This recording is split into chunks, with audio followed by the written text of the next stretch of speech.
Eu vejo hoje em dia uns crentes pagando uma fortuna para uns coaches. Eu não estou falando contra isso.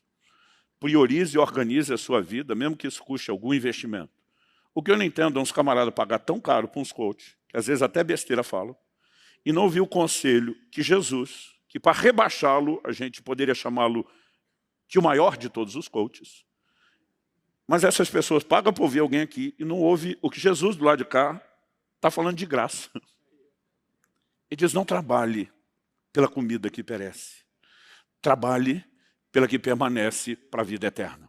Se eu e você não definirmos o que é mais importante, nossa vida vai seguir sem rumo ou vai seguir o rumo errado. A segunda coisa que eu entendo é que mesmo quando você entende, compreende isso, você precisa entender que a vida terrena está cheia de distrações. No Evangelho de Marcos, no capítulo 8, Jesus fala de uma característica da vida cristã que não é tão popular. O verso 34 de Marcos 8 diz, então convocando a multidão, e juntamente seus discípulos, Jesus lhes disse, se alguém quer vir após mim, negue-se a si mesmo, tome a sua cruz e siga-me. De novo, a ideia de que se você quer viver por algo maior, tem que sacrificar algo menor. Ele disse, você quer vir após mim? Você quer ser meu discípulo? Deixa eu te dizer, é do meu jeito, não é do seu. São os meus valores, não são os seus. São as minhas regras, não são as suas. Depois de dizer isso, nosso Senhor continua e diz, dito isso, pois quem quiser salvar a sua vida, a perderá. E quem perder a vida por minha causa e por causa do Evangelho, esse a salvará. De que adianta uma pessoa ganhar o mundo inteiro e perder a alma? O que daria uma pessoa em troca da sua alma? Jesus, obviamente, aqui está destacando valores. E disse, você quer ser meu discípulo? Deixa eu dizer o preço, tem que tomar a cruz. Quer tomar a cruz? As pessoas confundem isso. Um dia um rapaz me apresentou a sogra, falou, pastor, deixa eu te apresentar a minha cruz.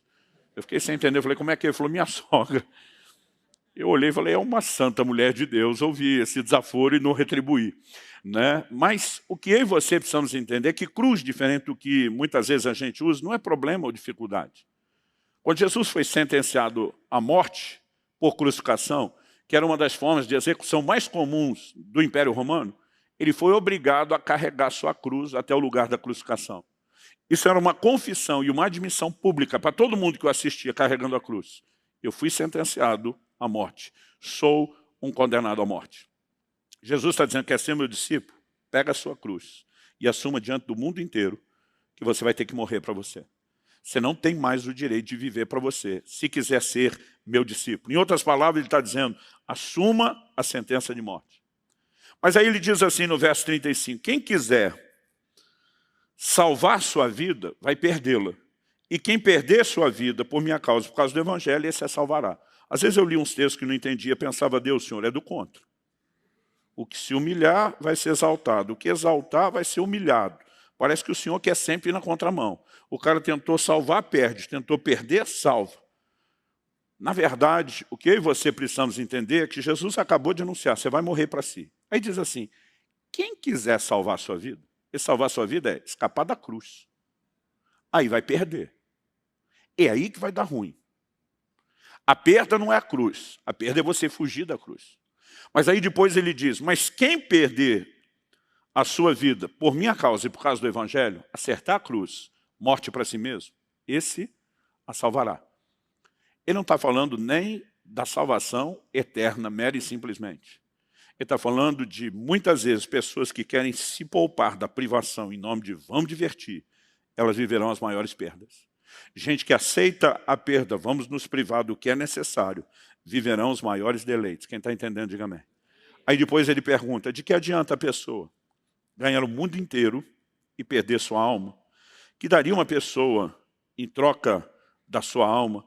Mas a verdade é que ainda que se as pessoas fossem pensar de forma fria, não negociariam a alma. Normalmente não é assim que elas pensam.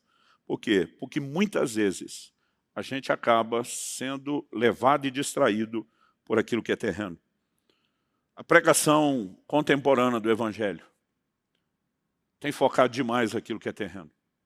Gente, de coração, eu não estou aqui dizendo que Deus não quer trazer bênçãos que envolvam questões materiais e terrenas. Mas quando o Evangelho parece reduzir só a isso, aí nós temos algo muito errado.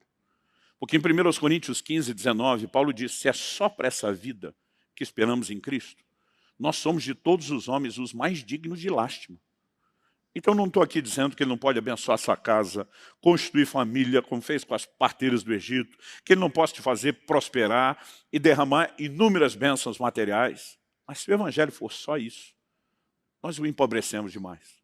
Ele é muito mais do que isso. E na verdade o grande foco não é naquilo que é terreno, é naquilo que é eterno. E muitas vezes nós não percebemos o quanto a gente pode, ao longo do caminho, ser distraído por um foco errado. A pergunta que eu e você precisamos fazer, o evangelho proporciona só lucro?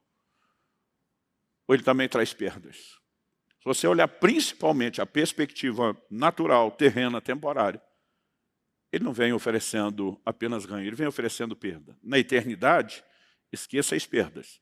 Ele nos oferece só ganho. Mas agora, muitas vezes eu e você vamos ter que sacrificar algo menor por causa daquilo que é maior. Muitas vezes eu e você vamos ter que sacrificar coisas que nem necessariamente são pecado, mas poderiam nos desviar do propósito. Então, quando Paulo diz em Filipenses 3, versículos 7 e 8, que ele considerava como perda todas as coisas por causa de Cristo, ele mostra que nesse relacionamento, quando Cristo se torna o objeto maior da minha e da sua obsessão, da minha e da sua fascinação, aquele grande alvo, aquele grande propósito a ser perseguido, em algum momento nós vamos ter que escolher para algumas coisas e dizer, prefiro te perder do que perder ele. Ele diz, eu prefiro perder essas coisas para que eu possa ganhar a Cristo. Nem sempre significa que algumas coisas são necessariamente erradas, mas algumas vezes elas podem simplesmente nos roubar do plano e do propósito. O próprio Jesus teve que lidar com isso. No Evangelho de João, no capítulo 12, no versículo 24, ele diz, em verdade lhes digo, se o grão de trigo caindo na terra não morrer, fica ele só. Mas se morrer, produz muito fruto. Jesus está falando de uma vida que nasce da morte. Mas a verdade é que se você olhar o contexto, Jesus está falando dele. O versículo 20 começa dizendo assim, olha, entre os que foram para adorar durante a festa, haviam alguns gregos. A Bíblia não diz quem eram esses gregos. Só diz alguns gregos. O verso 21 diz, esses se dirigiram a Filipe, que era de Betsaida da Galiléia, e lhe pediram, Senhor, queremos ver Jesus. O povo se espremia para tocar em Jesus. A multidão se aglomerava, todo mundo queria. Mas de alguma forma, o pedido dessa turma feita a Filipe passa por um filtro. Verso 22 diz, Filipe foi dizê-lo a André. E André e Filipe juntos, entrem em acordo, comunicaram a Jesus. Quem eram esses gregos que conseguiram tão rápido acesso a Jesus? A Bíblia não é clara. Mas a lógica me faz pensar que não se tratava de gente qualquer. Agora vamos pensar no seguinte. A Grécia ainda era, nesses dias, apesar do Império Romano ter se tornado um império de proporções mundiais, depois da morte de Alexandre o Grande, ela ainda era aquela que cultivava o pensamento dominante. Havia se promovido por todo o mundo o helenismo, a cultura grega, não apenas a língua, né? O Novo Testamento foi escrito no grego mesmo nos dias do Império Romano, mas toda a filosofia. A Grécia era o palco do pensamento do mundo. De alguma forma eu acredito que a fama de Jesus como ensinador chega lá. E esses gregos vêm fazer uma proposta. A Grécia quer ouvir Jesus. O texto diz assim, quando eles comunicaram isso a Jesus, é o momento que Jesus responde, é chegada a hora de ser glorificado o Filho do Homem. Eu acho que, se eu sou um dos dois, eu penso, nós vamos para a Grécia com o mestre. Agora nós vamos brilhar. Mas quando Jesus fala de ser glorificado, ele está falando de outra coisa. É nesse momento que ele diz, se o grão de trigo caindo na terra não morrer, fica ele só. Quando Jesus entra no mundo, a Bíblia diz, o próprio Cristo diz, Deus amou o mundo de tal maneira que deu seu Filho unigênito, único. Mas Jesus não veio para permanecer filho único. A Bíblia diz, no livro de Hebreus, que ao entrar nos céus, ele entra dizendo, eis-me aqui e os filhos que Deus me deu. A Bíblia diz que o plano é que ele se tornasse o primogênito de muitos irmãos. Mas ele diz, se eu não morrer, não há multiplicação de filhos de Deus na terra. Sabe o que ele está dizendo? A Grécia pode ser atrativa para mim, na perspectiva humana e egoísta, mas não serve ao plano e ao propósito de Deus. Isso não é promoção genuína, isso é distração. É nessa sequência que Jesus diz, quem ama a sua vida, perderá.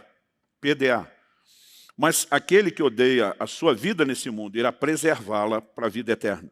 Se alguém me serve, siga-me, e onde eu estou, ali estará também meu servo. Agora ele já está dizendo, eu não vou para a Grécia, e vocês também não vão. Vocês vão ficar comigo. E se alguém me servir, o Pai o honrará. E Jesus diz, agora minha alma está angustiada. E o que direi, Pai, salva-me dessa hora? Não foi, pois, precisamente com esse propósito que eu vim para essa hora? Pai, glorifica o teu nome. Então veio uma voz do céu, eu já o glorifiquei, e ainda o glorificarei. A multidão que ali estava e que ouviu aquela voz, dizia ter havido um trovão, uma voz audível. Outros diziam, foi um anjo que lhe falou. Então Jesus explicou, não foi por minha causa que veio essa voz, e sim por causa de vocês. Ele diz, essa voz está sustentando o meu propósito, o meu alinhamento, para que eu não saia do trilho. Vocês é que serão beneficiados pela minha obediência. Quando nós falamos de distrações, gente, não é apenas você perder o alvo em relação ao pecado. Muitas vezes coisas que podem ter cara de aparentemente boas podem concorrer com a visão de um propósito que Deus estabelece no nosso coração. O que vai nos ajudar a não se perder no processo? Se eu e você mantivermos o foco. Se você estivermos de olho para o lugar onde estamos indo. E acredito que eu e você precisamos enxergar sempre a recompensa. Quando Jesus diz no versículo 25, quem ama a sua vida perde, mas o que odeia, ou aborrece sua vida nesse mundo, vai preservá-la para a vida eterna. O tempo todo ele está falando para mim e para você. Você pode fazer uma escolha de buscar gratificações temporárias ou de buscar recompensas eternas.